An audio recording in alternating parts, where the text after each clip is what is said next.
sejak Adam sampai hari kita hari ini, hanya ada satu pribadi yang kelahirannya, seluruh hidupnya, hari kematiannya, bagaimana cara matinya, itu ditulis lengkap sebelum orang itu lahir.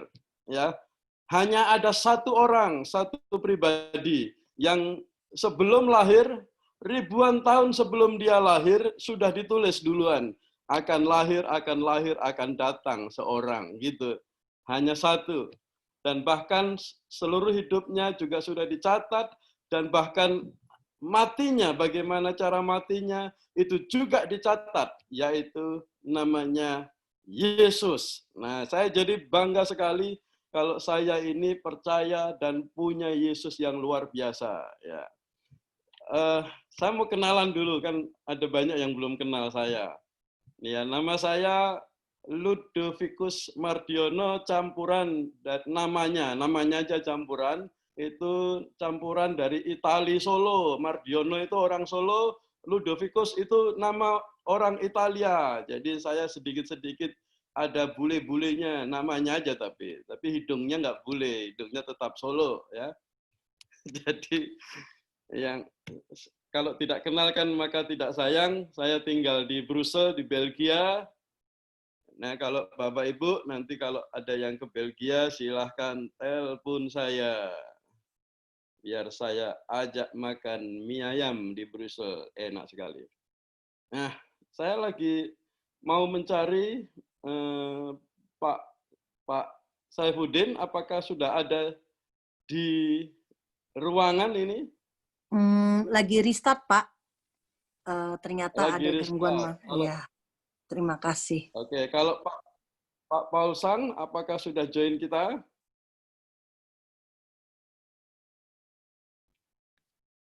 Pak Paul Sang, kalau sudah join, mohon minta diberitahu, biar kita bisa segera mulai. Belum ada kabar, oke.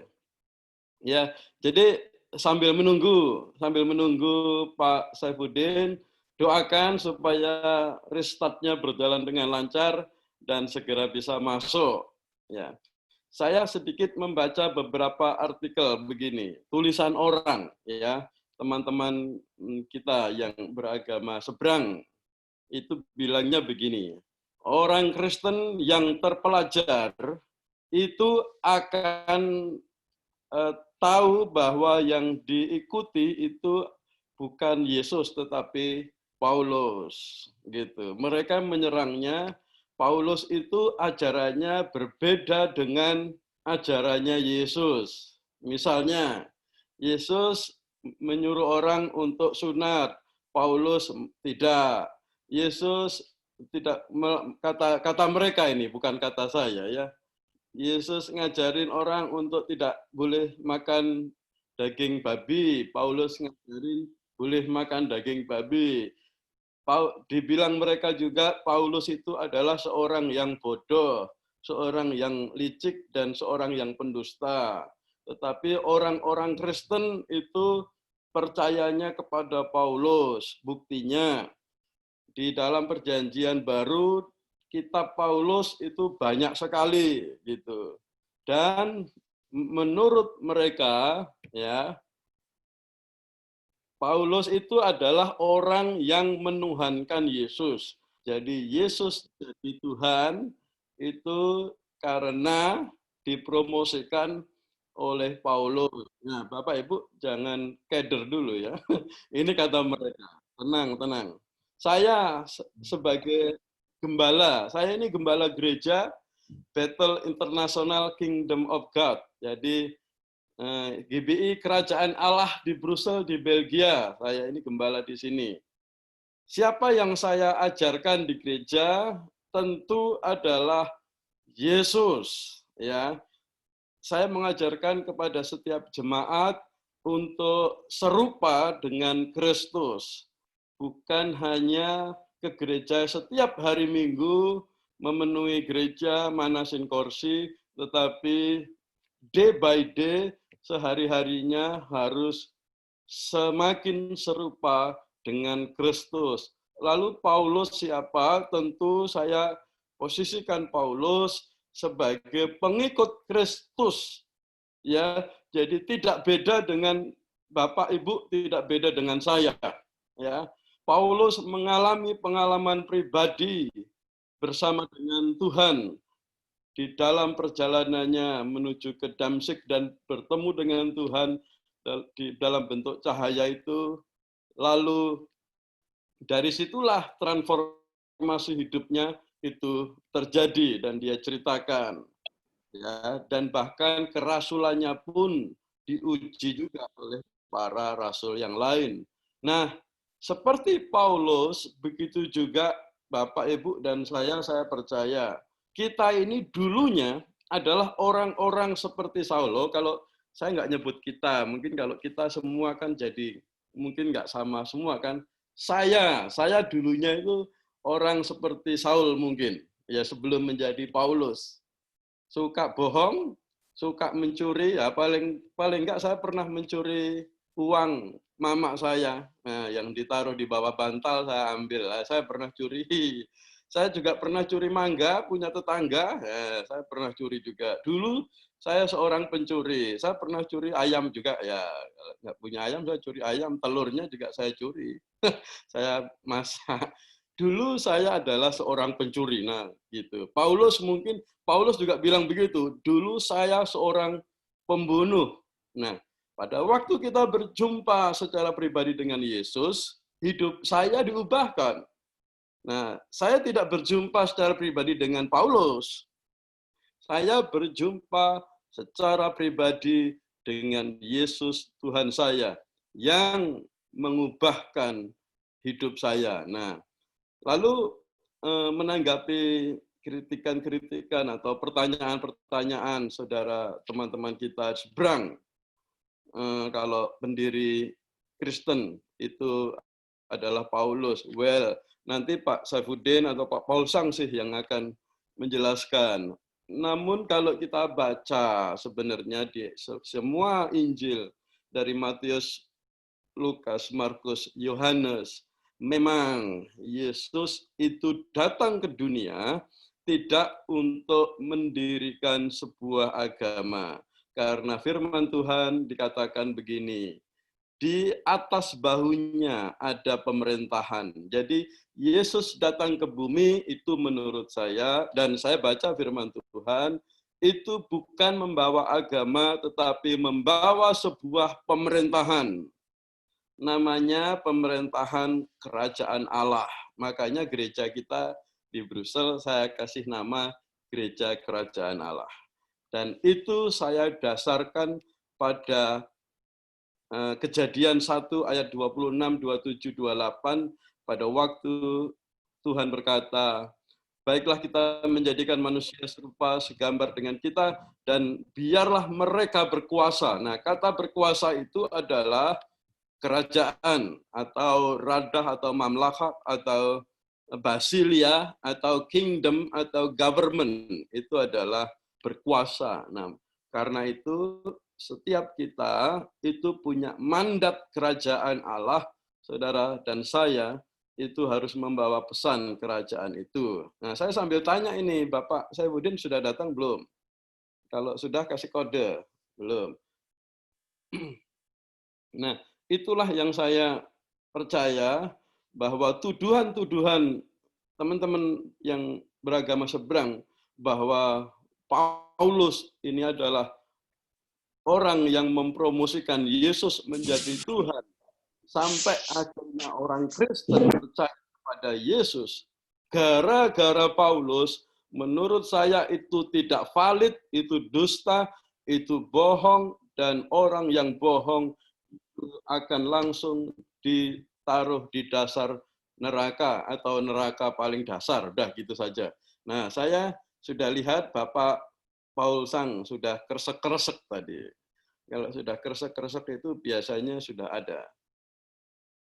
Kalau sudah ada, Pak Paul silahkan kasih kode biar Pak Paul boleh bisa saya tanyain karena ini yang sudah masuk menunggu-nunggu.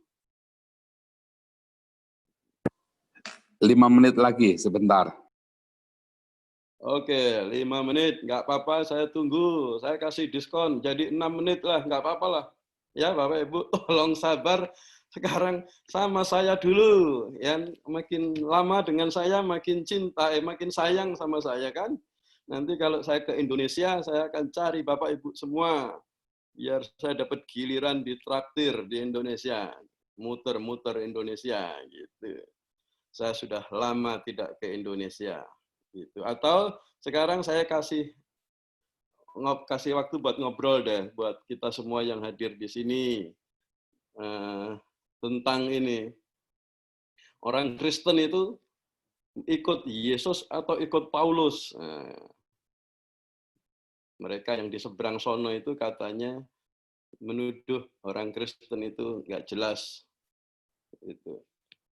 Karena ajaran-ajaran Paulus itu banyak berseberangan dengan ajarannya Yesus.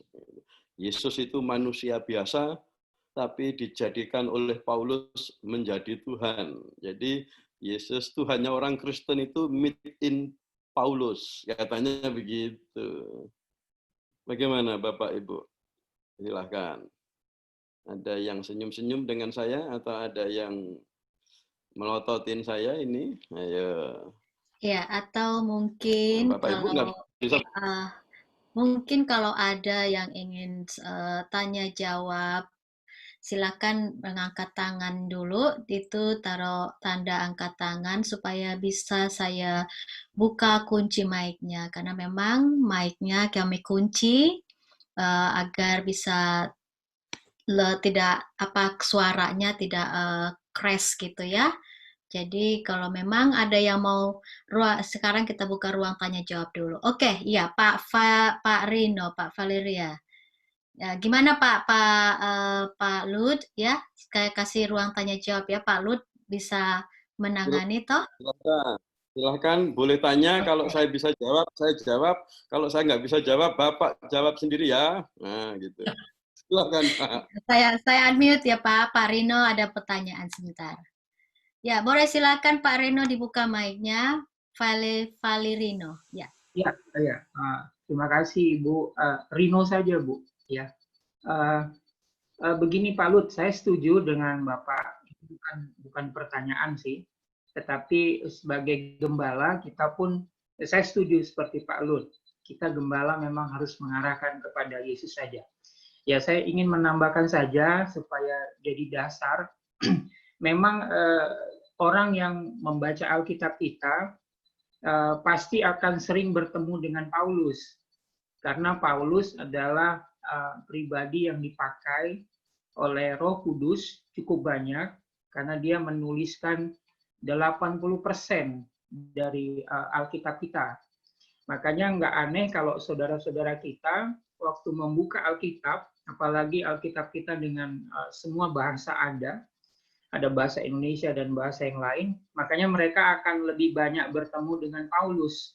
Karena 80% dari kitab-kitab yang ada di Alkitab ditulis oleh Paulus. Dan saya setuju tadi Pak Lut katakan, ya mereka menganggap bahwa Paulus itu bodoh. Ya logika berpikirnya, tidak mungkin orang yang bodoh bisa menulis 80% bagian dari Alkitab yang dipakai oleh Roh Kudus. Dan memang Paulus adalah murid yang pintar dari seorang guru besar Gamaliel, bersekolah di Tiranus.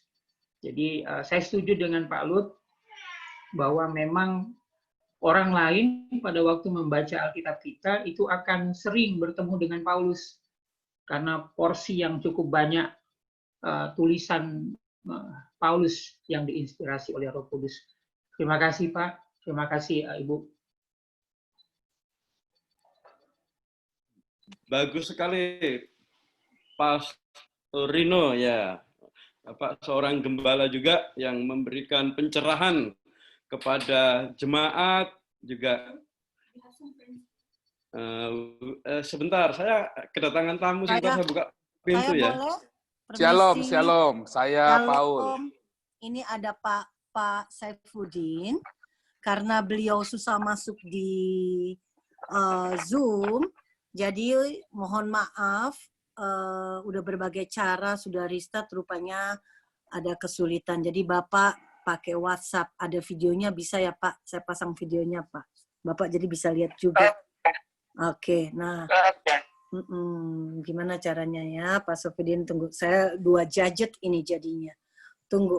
Oke, saya mungkin kalau saya videonya saya matikan. Yang penting kalian bisa lihat Pak Safudin. Tunggu ya, berarti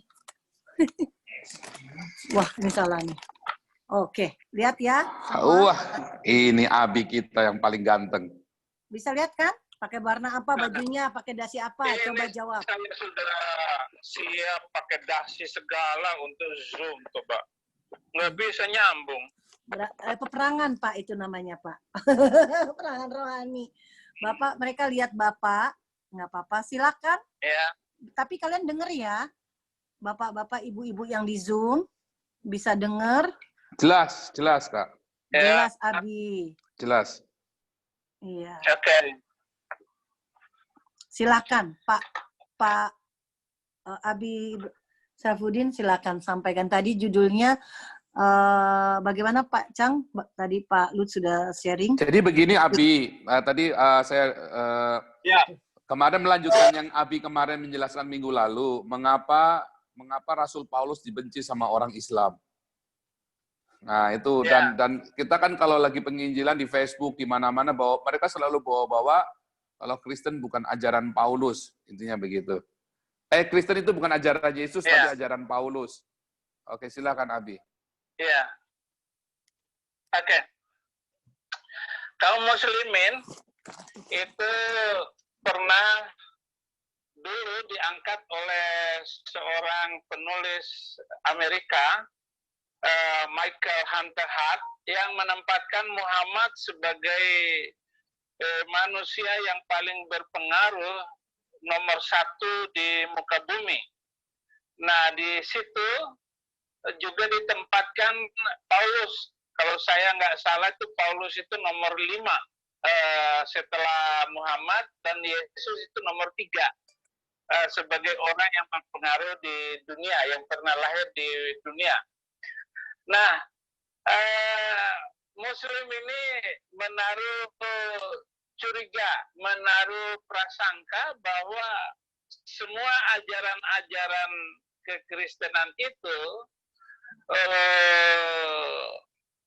Paulus lah yang membuatnya Kristen ini maju. Paulus pula lah yang bergerilya, pergi kemana-mana, bahkan keliling Eropa untuk menyampaikan Yesus yang mati di atas kayu salib itu sebagai Mesias.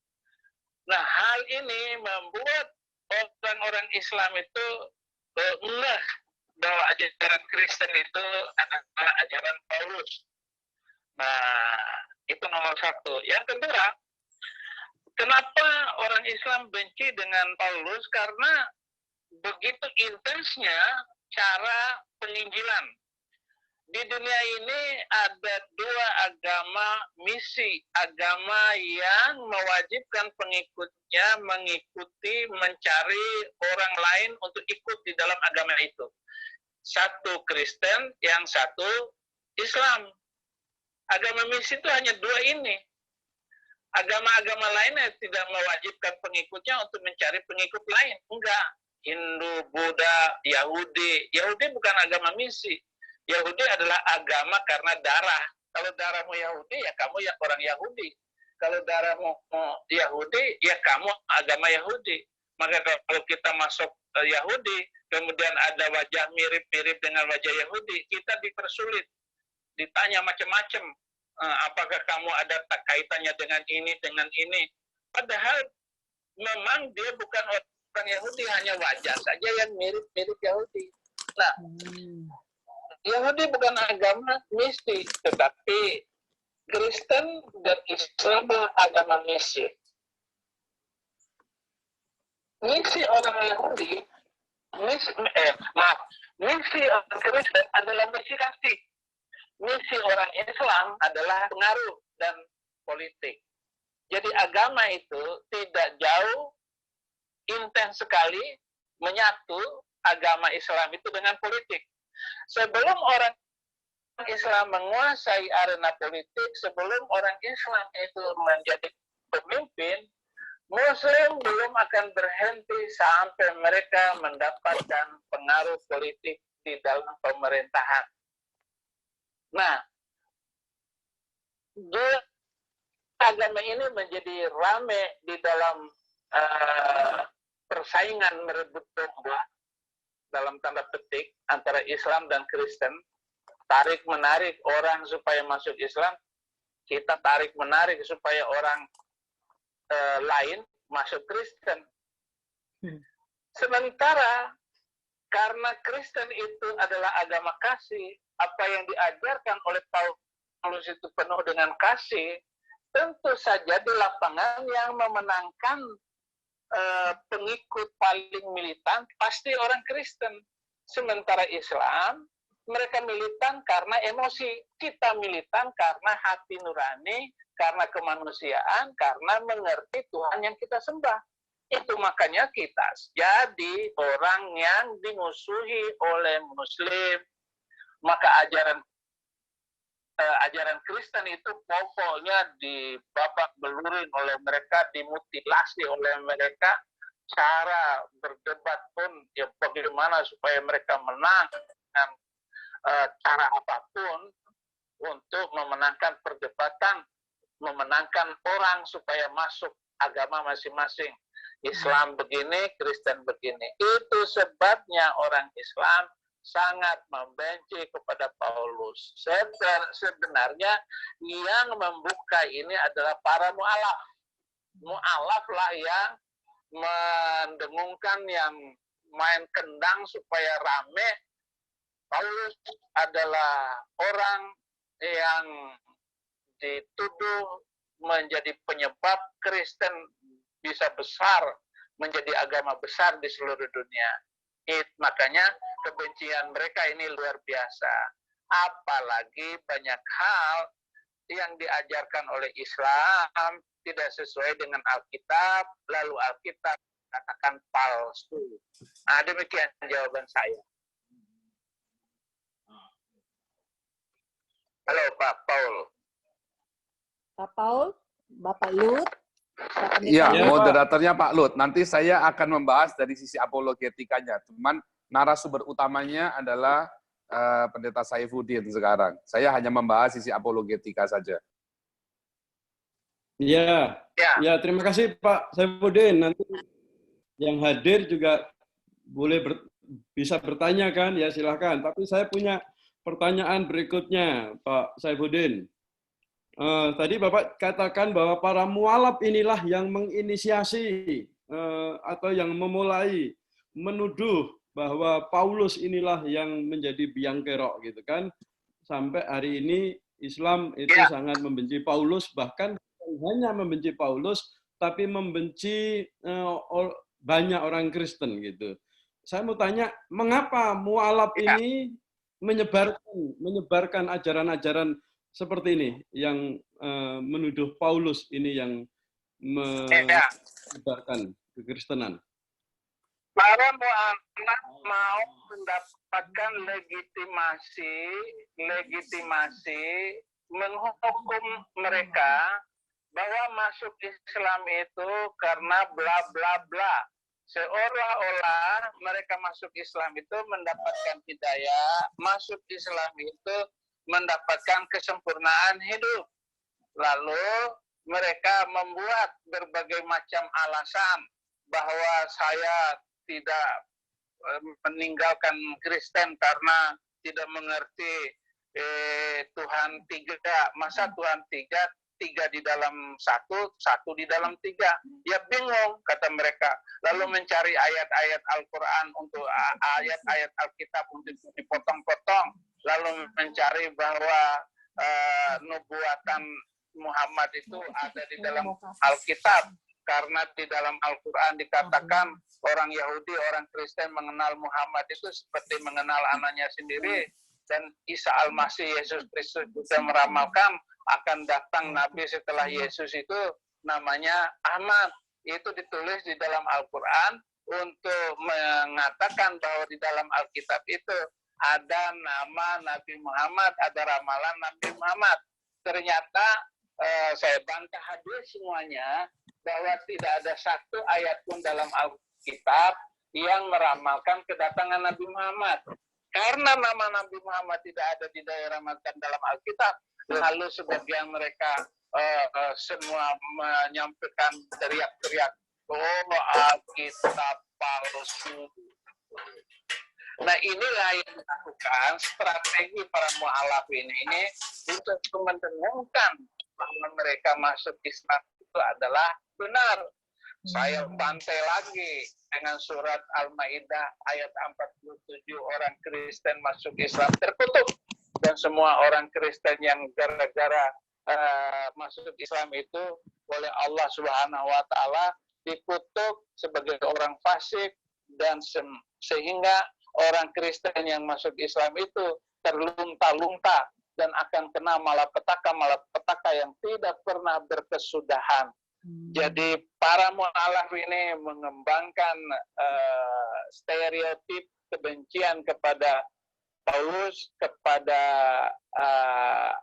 Alkitab, untuk dipakai menghina dan menista kekristenan, sehingga mereka masuk Kristen itu ini loh yang benar gitu.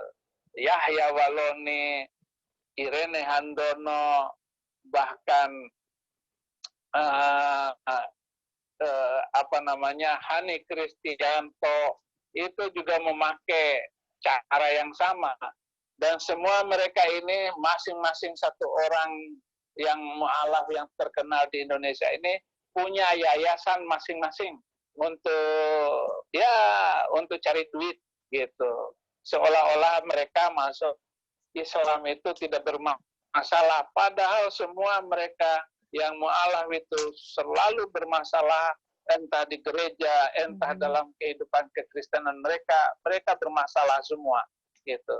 Tapi kalau pribadi saya, boleh dilacak, boleh dilihat, boleh dicari sampai ke kampung halaman saya, bahwa saya adalah benar, dulu Muslim, saya ustadz, bahkan